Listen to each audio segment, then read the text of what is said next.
গ্রামের ছোট্ট মসজিদের ইমাম ছিলেন মাওলানা সাদিক। খুবই ধার্মিক, বিনয়ী ও সবার প্রিয় একজন মানুষ।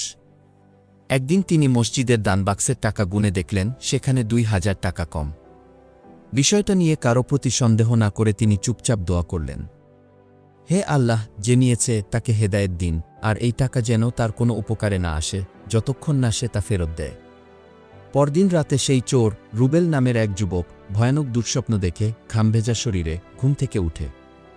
সে দেখে এক বুড়ো লোক বলছে, তুই আল্লাহর ঘর থেকে চুরি করেছিস, এখন যদি ফেরত না দিস জীবনে শান্তি পাবি না। রুবেল সেই রাতে আর ঘুমাতে পারে না। সে ভাবে, একটা মসজিদের টাকা চুরি করেছি, এত ভয় পাচ্ছি কেন?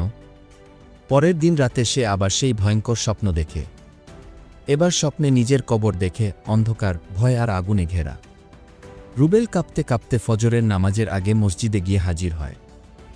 ইমাম সাহেব অবাক হয়ে জিজ্ঞেস করেন, এই সকালে তুমি এসেছ? রুবেল কেঁদে ফেলে।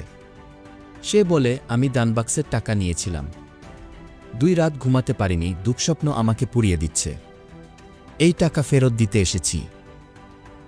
মাওলানা সাদিক চুপচাপ টাকা নিলেন, মাথায় হাত রেখে বললেন, তুমি টাকা ফেরত দিয়ে শুধু টাকা নয়, তোমার অন্তরও পরিষ্কার করেছ।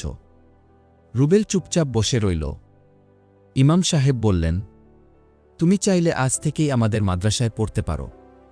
রুবেল ধীরে ধীরে বদলে যেতে লাগল।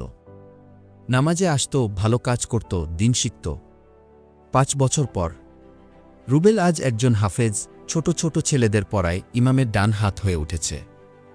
একদিন এক ছাত্র জিজ্ঞেস করল, হুজুর, আপনি আগে কি করতেন?